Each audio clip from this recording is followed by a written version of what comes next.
All right, everybody. Again, my name is Darrell Cook, and I want to welcome you again to the class. And we're going to talk about some piano concepts on today. Hopefully, everything is coming through pretty good for you. That you're able to see everything, and that you're able to hear me okay. Please, as you come in, get in the comment section. Just let me know who you are. Let me know where you are watching from. Let me know. Also, I want to know how long you've been playing. I know that this is supposed to be a class for beginners, but we may have various people from different backgrounds, different experiences, and I want to make sure that I get a sense of who I got on with me. I got my boy in the house, brother Daniel Lee Stanton, my guy. Matter of fact, my dog, he actually could be teaching this class, but it's good to have you on, my brother. Much love to you always. I was just on the call with your parents on yesterday. So you all come on in the room and let's get started. I'm gonna real quickly. I'm gonna go to the keys. Just do me a favor. Let me know if you are able to hear the piano. Okay. All right. Let me know.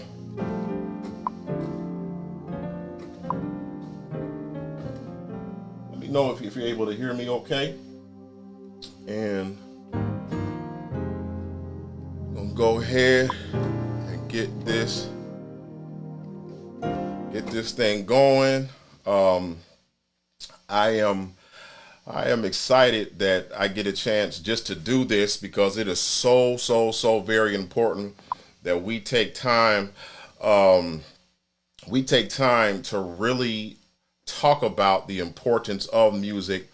And anytime that I teach piano, whether it's from a beginner perspective or whether we talk to people who are more intermediate in their playing, one of the things that's so important to me is that we have conversations around two areas. Um, we have conversations, one around theory, and we're going to talk a little bit about theory today, and then two, we are going to talk about technique. And then I want to make sure that I answer any questions that you all may have about piano. And really what that learning process is all about. So do me a favor, those of you all who are here, I think we have about 10 who are on right now. Get in the comment section. Let me know what your skill level is, because that's going to help me to determine the route that I take on tonight. Because if I have some people who are a little bit more intermediate, I want to make sure that I have some stuff for you on tonight. Those of you who maybe you've never touched a piano before and you want to know what it's going to take for you to start playing, I want to make sure that I have conversation with you on tonight as well. So get in the comment section. Let me know what your level of playing is, even how long you've been playing, and that'll give me a sense of how we're going to make sure that this class, this session tonight, is one that can speak to everybody. I got my brother on. Man, I'm gonna pray that God would release you from that lion spirit. You know you are not no beginner. Been good to have you in the house. Dahan is advanced, my man. Well, you ought to be teaching this class. My guy, good to see you on tonight. So you all stay in the comment section. Let me know what your skill level is. And let me see. Cammy Moore says, I tried to play before, but I stopped. But I always wanted to play. Thank you for that, Cammy. And that's a great place for me to start tonight's conversation, because so many people start and stop because the problem isn't developing a love for the instrument.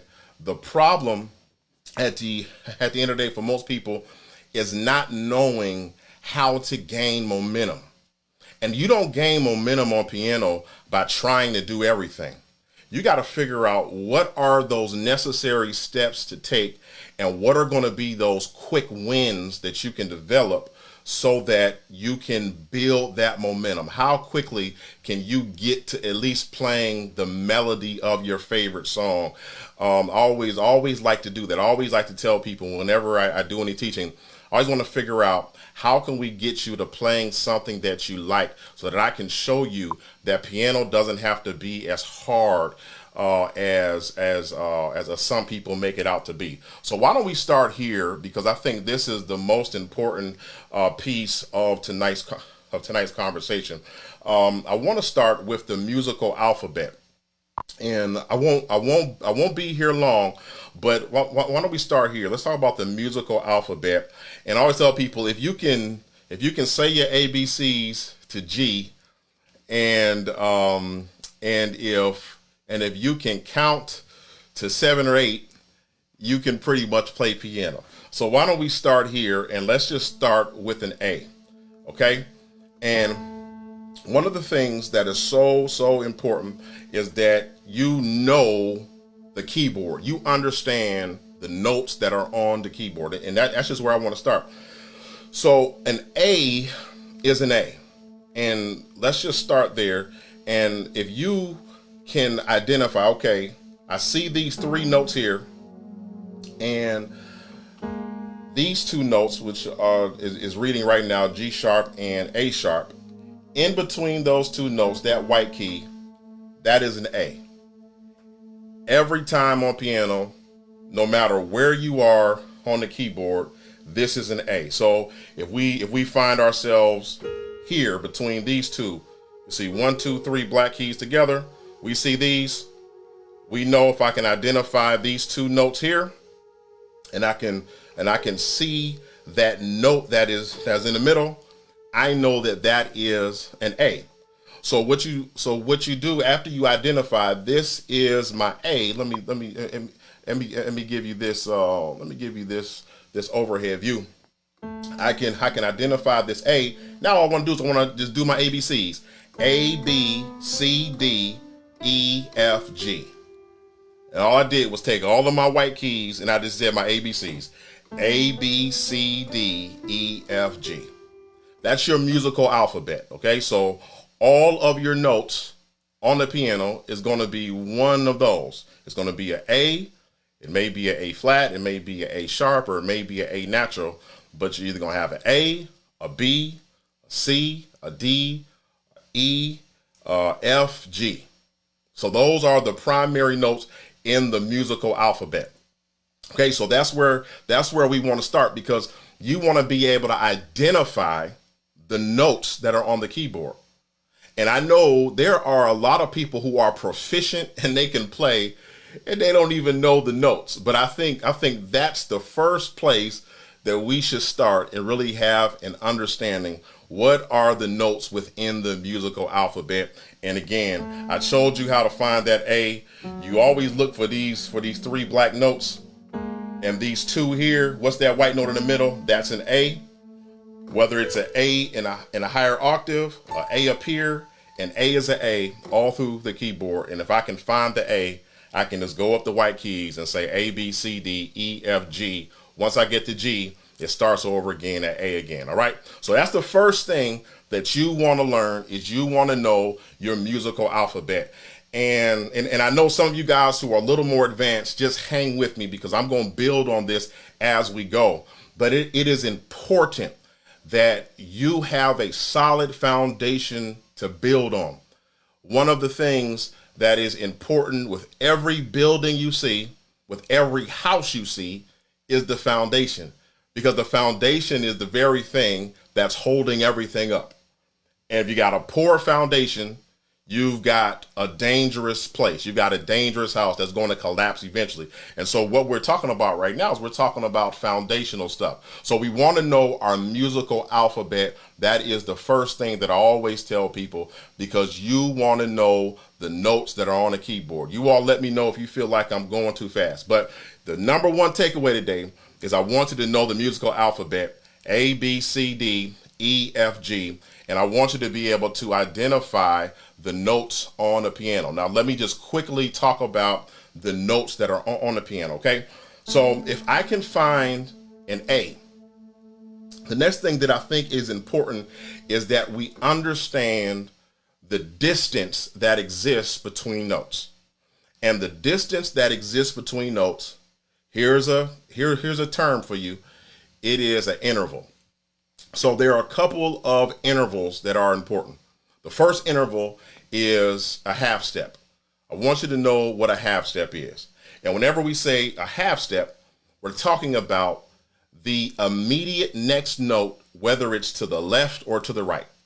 So when I want to know if I can find that A, I know I can find that A now. What's the immediate next note to the A? Down or to the left would be a flat, and the immediate next note would be a step higher, right? So anytime we look at a black key, at least, why don't we talk about black keys? Sometimes this applies to white keys, but for right now, let's just say for black keys, anything that appears to the left or below, we're gonna call that a flat. Anything that appears to the right, for right now, we will look at that as a sharp. And of course, that's really not a definite science there, but I just want to make the conversation easy, at least for today. Okay, so when I'm looking at this A and I want to identify what this note next to it or below it is called, this is a flat. The same A, if I look above it and I look above it and I call what's above it a sharp, this is black key is also an A sharp, right? So before I go too quickly, why don't I go to the next note in the musical alphabet, and then I'm gonna move on from this. A, B, right? If I look at that same B and I look and I say that black note below it, what am I gonna call that? Anything below, I'm gonna call it flat, right? So I'm gonna call this same black note a B flat, okay? So you all let me know if you are still trekking with me. I'm getting ready to go to the next level here, but I just want to give you ways in which we begin to name other notes. Once we know the musical alphabet and we look at what the intervals are, we look at half steps, the immediate next note, we give those names. The other interval that I want to give you that I think is important for today's conversation, and it's going to give us a solid foundation for where we're going. The other one is a whole step. All right. So the other note is the other interval that I just want to talk about today. There's some more, but I just want to talk about a half step, which deals with the immediate next note, either to the left or to the right. The other is a whole step. And whenever we talk about a whole step, we are skipping a note. So what would be a whole step from this A? So I'm on this A right now, and when we say a whole step to the right and we're skipping a note, that would be a B, because we're going to skip this black note here and we're going to get this B. Now, I promise you this is going to make sense in a second, right? So this whole step A, a whole step above it would be that B, a whole step below it is going to be that G. Okay? So the two intervals that I want you to know today, I want you to walk away. Two intervals is a half step, that's your immediate next note, whether it's to the left or to the right. And the other is a whole step. That's where we skip a note and we go to the next one thereafter, either to the left or to the right. Okay? So that's important because that's going to cover our next important concept before we get to moving into how to build chords and how to look at songs. All right. So I see my man DeHaan is still with me. He says, I am with you, Doc. My guy, good to have you on. Right. So we know our musical alphabet. We start at A, we go A, B, C, D, E, F, G. We understand now the two intervals that are important, at least for today's conversation. That is our half step and our whole step.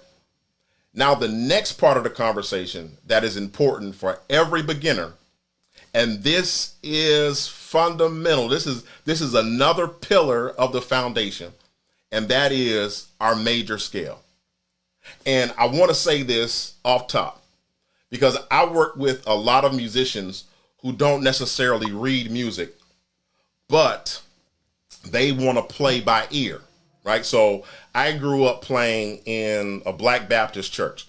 And so that's where I cut my teeth in playing piano. And then, of course, I started playing in Pentecostal churches. I played in full gospel churches. I played in AME churches. And then I've also played a lot of secular music for secular artists and things of that nature.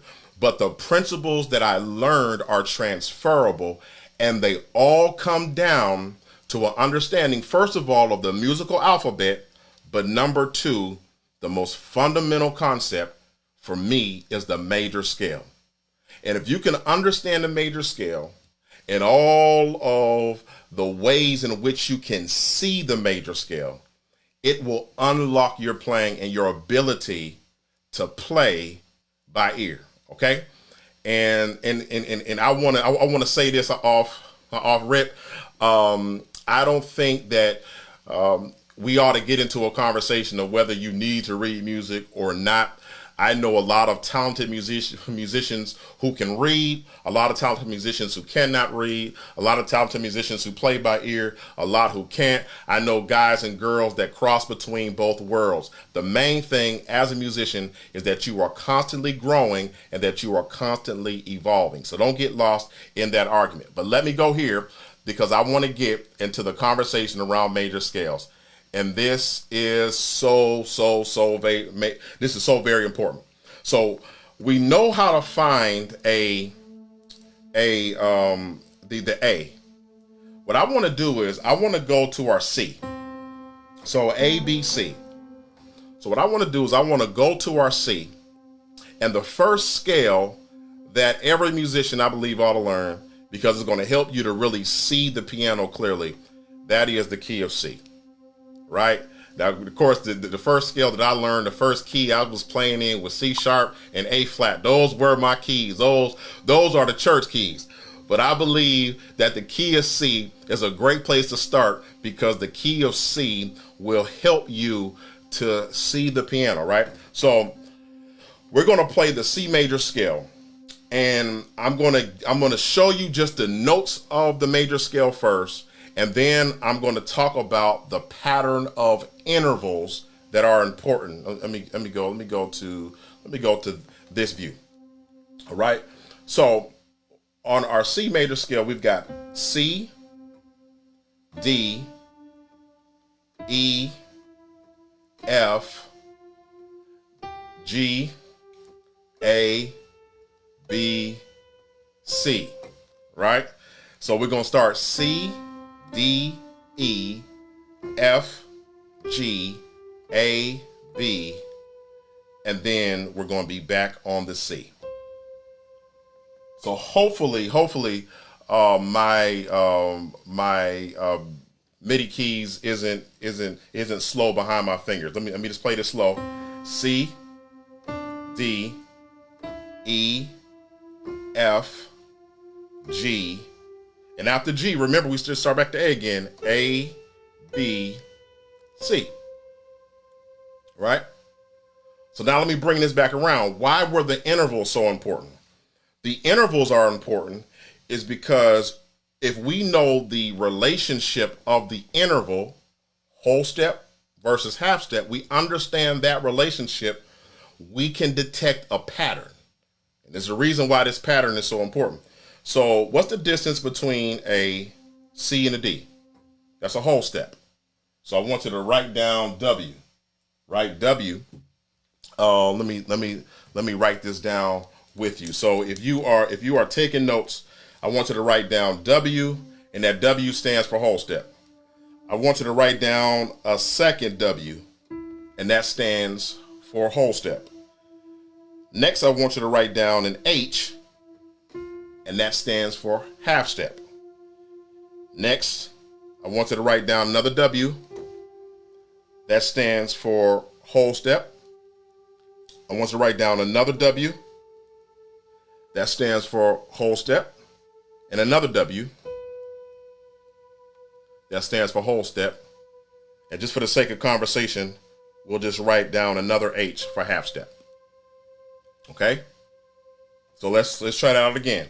So we're gonna go whole step, half step, whole step, whole step, whole step, and then a half step. There's a reason why that's important. So write that down. Remember, I've already established what is an interval. A half step is the immediate next note. A whole step is where we skip a note. So this is between the C and the D. We're skipping that C sharp or the D flat. We're gonna skip that and we're going to that C. So that's why we get a whole step. We're gonna skip this black note. That's a whole step. We're gonna go to the immediate next note, which is the F, half step. Whole step, because we're skipping that note. We're gonna skip this note now, whole step, skip this note, whole step, and then immediate next note, half step. I'm gonna tell you why that's important and why you want that pattern. So that's whole, whole, half, whole, whole, whole, half. Why is that important? Well, if I know that pattern, I can play a major scale in all 12 keys because every key has its own scale. So C has its own scale. This E has its own scale. This A has its own scale. But the pattern is what'll help you to hear it. So just for the sake of conversation, let me just use that pattern and let's go to the key. Let's just start with F and let's try to play a major scale from F. We'll go whole step, half step, whole step, whole step, whole step, half step. So I just played my major scale in the key of F just using that pattern. I could start, let's just randomly pick a note. I'm gonna close my eyes. Let me see. Let me randomly pick a note. Let me pick this note. This is an A flat. So let's go a whole step. We're gonna skip this white note in between those two notes. We're gonna skip this white note here. We're gonna do a half step, immediate next note, whole step, whole step, whole step, half step. And that was my major scale. All right, so write that down and remember that because that is a key to being able to find the major scale anywhere on the keyboard. And this is why it's important. Those of you all who are still trekking with me, this is why this is important. Because the guys who play by ear, what they do many times is they learn patterns and they learn phrases, they learn concepts that are connected to the major scale. And if you learn the major scale and understand the concepts that we take from that major scale, it gives you the necessary information that you need to be able to play some of your favorite songs. All right. So I just got a couple more things that I need to share with you. But First Lady says, I think I got it. First Lady, I promise you, I'm gonna bring it. I'm gonna bring it home in just a second. Anybody have any questions? Stay with me. Stay with me. I promise you, it's all getting ready to come together, and I think it's gonna click like a light bulb when I bring this thing around. But where do we start? If you are just beginning piano, the first thing that you need to be able to do is you need to be able to know or play, understand, see on the keyboard, what is the musical alphabet? Understand the musical alphabet. Know where an A is and understand A, B, C, D, E, F, G. So if I know that, I've got the musical alphabet. Next thing that I want to do is I want to know at least two primary intervals. What is the relationship of intervals between notes? So the two intervals I talked about today are the half step, that is the immediate next note to whatever note you're playing. So if I'm playing an A, what is the immediate next note to the right or to the left? That's a half step. If I skip a note, that's a whole step. So then we took that conversation around intervals And we said, okay, let's create a pattern that'll help us to create the major scale, which is the building block of much of the music that we play. If I can do that whole, what was the pattern? Whole, whole, half, whole, whole, whole, half. If I can find that, then I can play the major scale in all 12 keys. All right. So I think I still got some folk riding with me, and we gonna get you playing a song before the night is over. And then for some of my intermediate guys, I'm gonna answer some questions for you as well, because you all may have some questions for your own intermediate playing. So let's dive deeper into this thing, because when it comes to the major scale, I don't just want you to know the note names. Don't just know the note names, but two, I need you to know the number that is associated with each note. So if we are playing the C scale, and this is the C.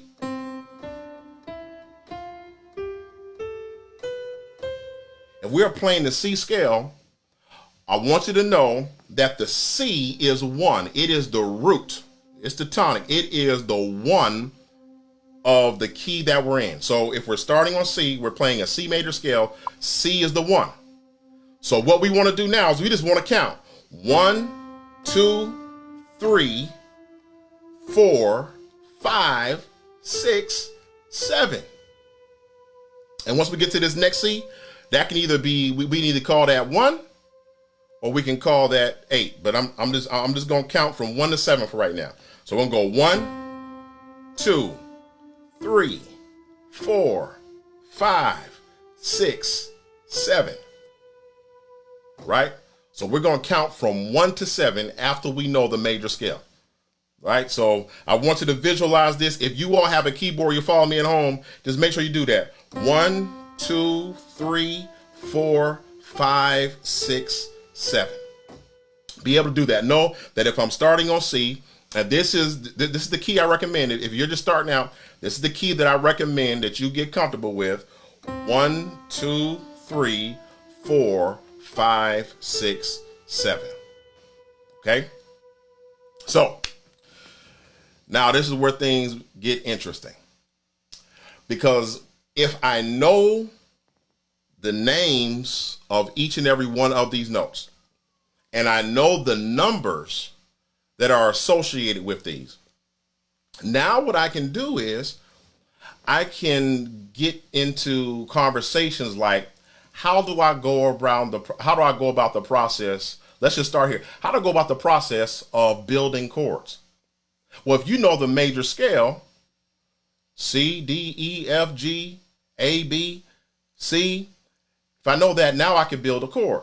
So let's just build a major triad, a C major triad. So if I tell you that a major triad consists of a 1, a 3, and a 5, somebody get in the comment section, what's the 1 in the key of C? What's the 1 in the key of C? I need to see it. The 1 in the key of C is what? And then somebody answer for me, what is the 3 in the key of C? And then I need to know what's the 5 in the key of C. What are those note names? What's a 1? What's a 3? And what's a 5? And we're going to use those notes. We're going to play those notes together. And we're going to build a chord. My girl Diagene, she's on it. So the 1 in the key of C is a C. Somebody tell me what the 3 is. What's the 3? What's the 3? My girl Diagene on it. The C is the 1. My brother Rick Tarr is on. And Rick got all 3 of them. He is the star student on the day.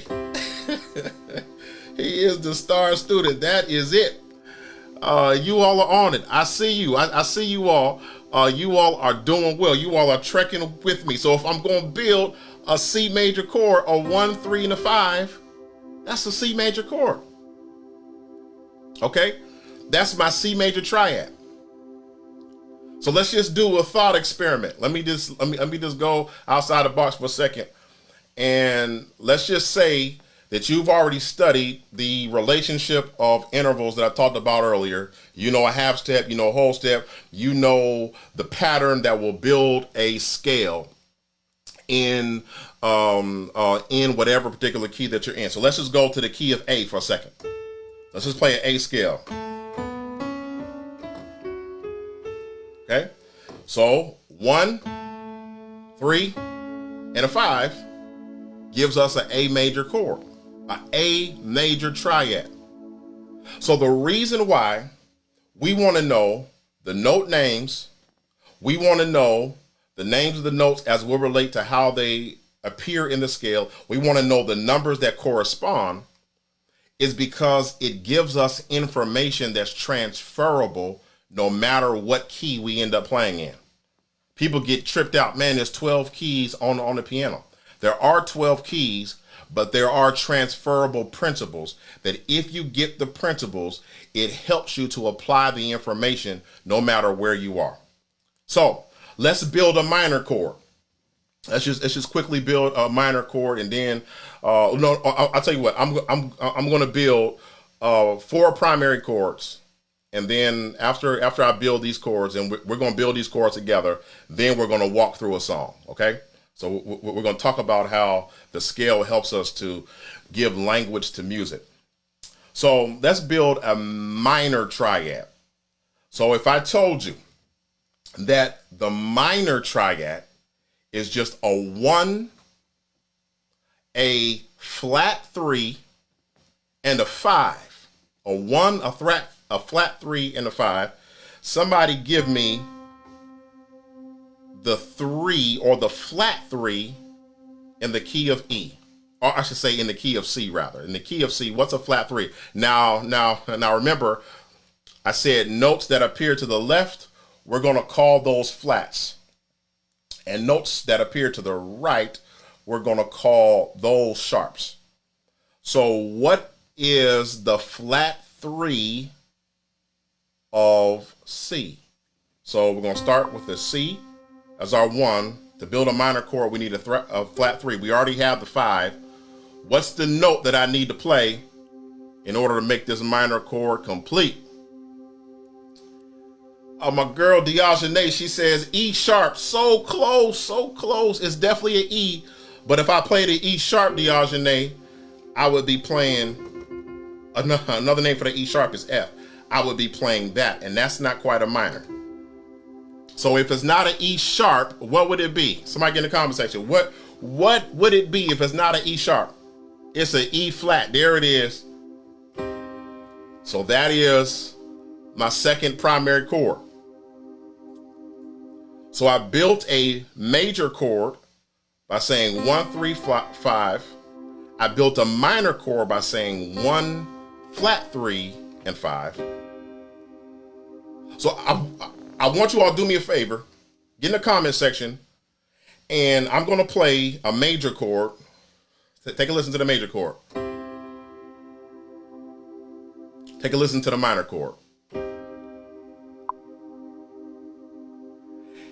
Tell me what's the difference in those two sounds. Anybody? What are some adjectives that you would use to describe the difference in a major chord and a minor chord? Give me some adjectives that you would use to describe the differences in those tones. And I'm gonna wait on you. Diogene said, of course you would know. yeah, Diogene. He was on here front talking about he was a beginner earlier in the class. That's my guy. What's the difference in those two tones? A major, listen to that sound, and a minor chord. If you had to describe, what does a major chord sound like to you? And what does a minor chord sound like to you? Because part of playing piano is really recognizing the difference in the sounds. And people like Lady Stanton, who's on here. I know Rick Tarr. I've seen Rick on here. Diogene. You all know more music than you probably give yourself credit for. because there's a lot of information that your ear has that maybe you just haven't put language to it yet. When you're listening to worship songs, when you're listening to choir songs, you hear these tones all the time. So if you had to describe for me, what's the difference between, or what are you hearing? What does a major chord sound like? What does a minor chord sound like? You all get in the comment section and you all describe that. And I want to give you two other chords while you get in the comment section and tell me that. I want to give you a diminished chord. And a diminished chord, we're going to flat the 3 and flat the 5. So the E is going to be flattened and the G is going to be flattened. So we have a C diminished. So we have a major and we have a minor chord and we have a diminished chord. Okay. And just for the sake of conversation, I'll give you one more chord. That's an augmented chord, and now I want to get into songs. This augmented chord, we're just going to raise the 5, okay? And as I'm going through this stuff, this is really an hour class. You're not going to get everything. You're not going to be able to absorb everything. But I want you to think through the concepts on the day. That's the part that I want you to walk away with. So we started off the musical alphabet. So what is the musical alphabet? We learned that A, B, C, D, E, F, G. Then we talked about the relationship of intervals and 2 specific intervals. We looked at a minor and we looked at, we looked at a half step and we looked at a whole step. Then what we did was we used those intervals to build a pattern, and that pattern gave us the major scale. From the major scale, we said, okay, now that we have that, we want to know the numbers associated with each note of the major scale. Now that we have that building block, we want to take the next step and we want to use that to build chords. And we took the notes of the scale 1, 3, 5, and we built a major triad. We took a 1, a flat 3, and a 5, and we built a minor triad. We took a 1, a flat 3, and a flat 5, and we built a diminished triad. And then the last chord I showed you was an augmented chord, which is we just raised the 5th. That means we made the we took the 5 up a half step. Okay, so Christine is on, and oh, that is so good. She says major sounds more upbeat / positive. The minor sounds more sad. That is such a good explanation. First Lady Stanton is on, and she says major happy, minor sad. Yes. So some of your pop songs that you all are listening to, some of the gospel songs or the Christian contemporary songs that you all are listening to, I want you to think through different feelings you feel when certain chords are hit. Many times those bright and, as you said, happy sounds, many times those sounds are major sounds. And those darker, sad sounds, those are many times either minor or those sounds are diminished. And that's how music kind of, pushes mood. That's why music is so important in horror movies. So there's certain chords that push you to have certain feelings.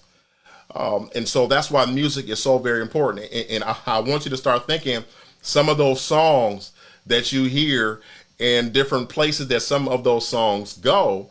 The brighter sounds typically are more major, and those darker sounds are typically minor, or they may be diminished. Okay, so good stuff, good stuff. So let's move to this next part. And on this next part of the conversation, I want you to kind of think with me even deeper, because I want you to understand the person who you'll say is just so gifted and so talented. There are some people that are just gifted and they just pick up music just like that. There are other people who have worked to understand patterns and reoccurrences that exist in music. And when you can learn the patterns, and when you can hear the patterns, you can see the patterns, and know what the patterns do, you can play some of your favorite songs. So matter of fact, let me go to my keyboard view, and I don't expect you to memorize this tonight, but I at least want to show this to you. My little bro is on here, Daniel, and he knows this. Corey knows this. I'm sure Diogene, at a certain level, she knows this. The Han is on here. He knows this too. So we're going to go through what's called the diatonic or diatonic chord theory. That just simply means that there are chords that are specific to that particular scale, or certain scales bring about specific chords. And so when we say diatonic chords, we're talking about chords that connect to that scale, or chords that we pull out of the scale. Another way that people talk about this, they call this the number system, the Nashville number system. So that when you call out certain numbers, you are communicating certain chord types to play in specific situations. All right. So let me just break down for you diatonic chord theory. And I don't expect you to memorize this. So please don't kill yourself if you feel, man, I forgot, I don't remember what he said. Just know that there is a pattern many times to songs, and people, once they know the pattern, they unlock hundreds of songs on command. So your one in the key of C is, of course, your one is your root. And so we've been in the key of C. So we're going to say 1 equals major. So if you're taking notes, I want you to write this: 1 equals major. So if 1 equals major, and we're playing the 1 in the key of C, we're going to say the 1 is a C major chord. And for the sake of conversation, that's what we're going to do today. 1 is a C major chord because we're in the key of C. So 2 equals minor. So if you're taking notes, just write this down. 2 equals minor. So we ask ourselves, what's the 2 in the key we're in? We're in the key of C, and what's the 2? The 2 is D. So if 2 equals minor, we're going to play a D minor chord, right? So 3 equals minor. So we ask ourselves, what's the 3 in the key of C? And the 3 in the key of C is E. So if 3 equals minor, then we're going to play E minor. Let's speed this up a little bit. 4 equals major. So if we're going to play the 4, we're going to play F. We're going to play an F major chord. 5 equals major. So if G is the 5, we're going to play a G major chord. 6 equals minor. So if we're playing the 6 in the key of a C, and A is the 6 of C, we're going to play an A minor chord. And we're at the end, B or 7 equals diminished. And so when we play the 7, we're going to play a diminished chord. And if 7 is the B, we're going to play B diminished. Okay? So please don't get overwhelmed. Just understand. I want you to understand the way I think many times when I'm playing a song, especially when I don't know the song.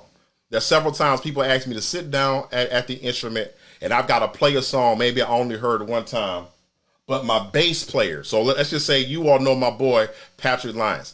Patrick knows the song better than me. And so when me and Patrick are sitting down, Patrick is communicating to me through numbers. Patrick is saying, all right, we're going to play a 2. And when Patrick says 2, as long as I know the 2 of that key, as long as I know we're in the key of C, I know that 2 is D.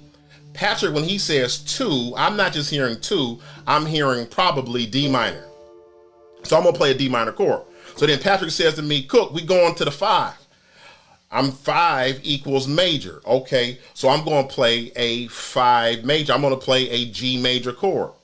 And so the numbers become a form of communication for musicians, so that once we know the scale and we know the numbers that correspond with said scale, it gives us musical information that we can use to play several songs on command. Okay, so this is not a church lesson today, so I may not play a Christian song. Let me just go to let me do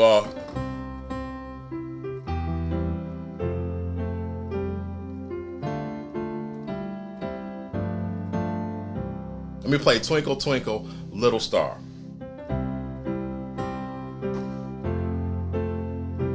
So I'm gonna go 1. I'm gonna go to the 4. Go back to the 1, to the 2, to the 5. So if I'm telling somebody to play that song, I'm gonna tell them 1, 4, maybe 1, 2, 5, 1. And as long as they know the chords that correspond with that scale degree, they at least have a chance of playing that. Now, of course, there's some other moving parts, and there's some other conversations that we can get into, inversions and all of that type of stuff. But when you hear musicians play several songs in a music vocabulary, and several songs on command, many times they have an understanding, number 1, of the musical alphabet. Then number 2, they understand the relationship of intervals. They can build, number 3, a major scale. And many times from that major scale, they know how to build their primary chords in triad form. And if they can do that, they know the number system. They know 1, 2, 3, 4, 5, 6, 7. And if you have those basic elements, and I'm not saying you get that overnight, but if you have those basic elements, you have the ingredients that you can use in order to play music. And music, just like anything else, it requires mastering the small stuff until the small stuff becomes big stuff. So you don't learn every chord in one day, but you learn the concepts. You build on that concept and you get another concept. And then you get to the point in which you are playing effectively. I'm going to close and I'm going to open up for any questions, because I know I've got some intermediate musicians on here. You may have some questions for me, and I know that I may have some of those some of the folk who are just kind of being introduced to this conversation today. You may have some questions for me. But one of the songs that was popularized by Chris Tomlin is a song, "How Great Is Our God." This is a song that is sung in literally every church, white, black, Hispanic. Every church sings this song all across America. Matter of fact, this song has crossed over into secular life.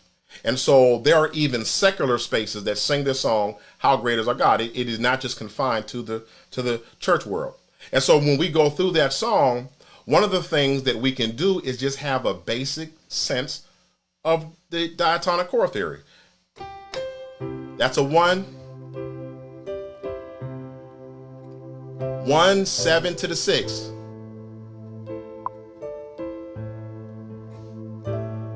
To the 4, 2, 5. I can play that whole song just with that understanding of the number system. I can go 1 to the 6, to the 4, I go to the 2, to the 5, and just a sense of the numbers empowers me with information on what chords I need to play on that song. And I kid you not, there are literally hundreds of songs you can play on command when you just know the number system. So let me just stop the conversation right there. I've been talking for a bit. Corey wanted me to do just a primer on today. Are there any questions that you have? And that isn't just for those who may be just beginning, but even those of you who are more intermediate, those of you who are beginners, those of you who've never started, maybe you have a specific question for me, you know, what type of keyboard should you buy, anything like that. I want to take a moment and I want to answer any questions for you. Corey, if you want to call back in, you can call back in. I don't know if you have any closing for us, but I'll bring you in as well. And you can, share anything that you may have with us closing out. First Lady, thank you so much for being on. I thank God for the Stantons and always got nothing but love for the Stantons. And so good to have you and Diajane, Daniel, Rick Tard. There's so many of you who are on, some of you who are in and out on today.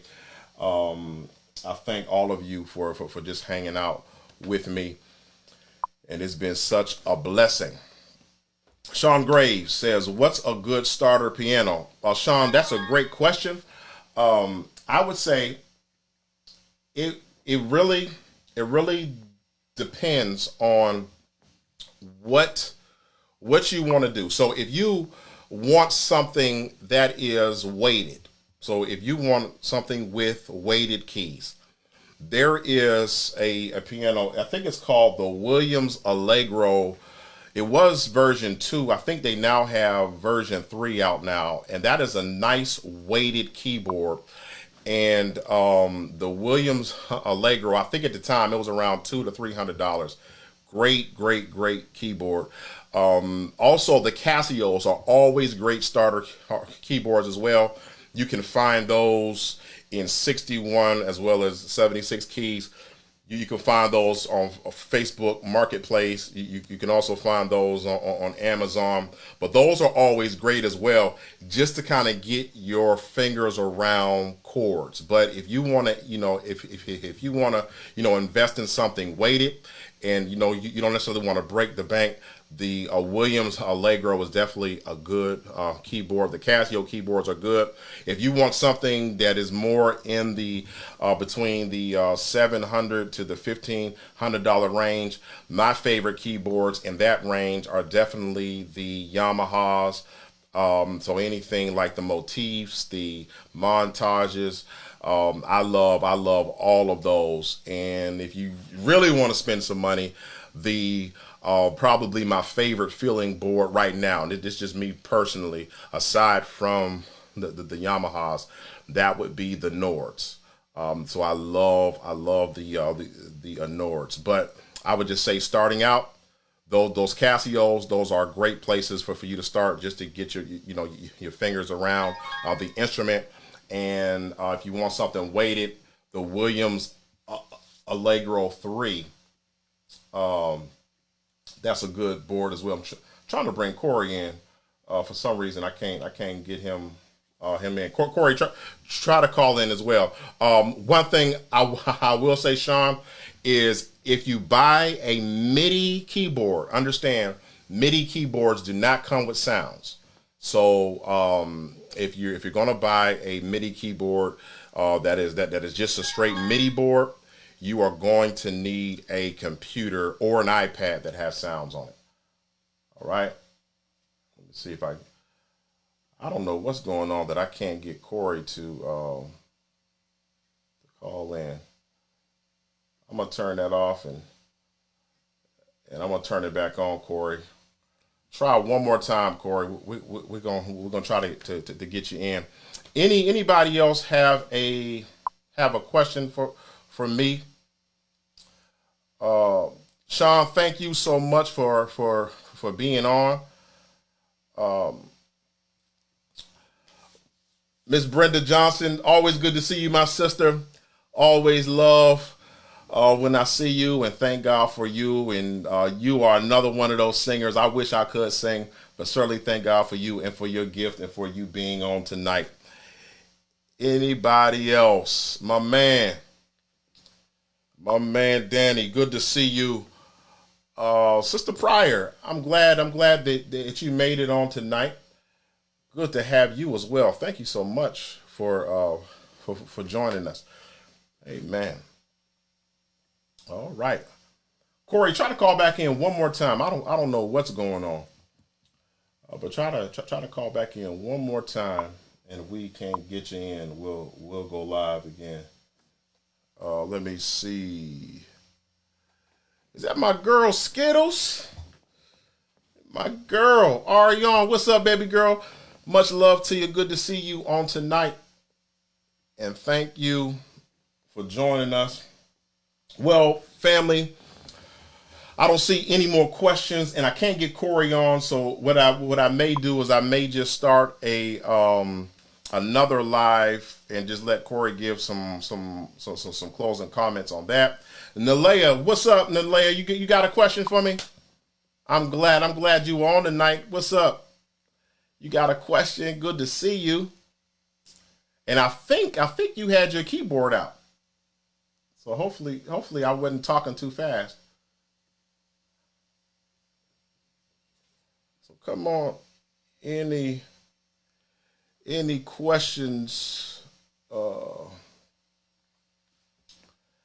Any more questions? And I'm gonna close out. I'm actually gonna jump off of this live. I'm gonna go ahead and end this one. If you all want to jump back on in case you want to hear what Corey has to say in closing, I'm gonna jump off of this. I'm gonna bring Corey in, and then we'll have just a closing conversation with Corey. But other than that, it was good to be on tonight. I want to thank Corey, the Life Through Music crew, for having me on. It's your boy Darrell Cook, sonsofthunderpro.com. But even beyond Sons of Thunder, man, I just love playing, and I just love sharing whatever information that I have. And it was just good to chill out with the Life Through Music crew on this evening. Y'all take care. Be blessed. I'm getting ready to get back on in about 2 minutes. Me and Corey just gonna have some closing comments. But this is it for the piano training. Thanks again, y'all. We're gonna see you soon.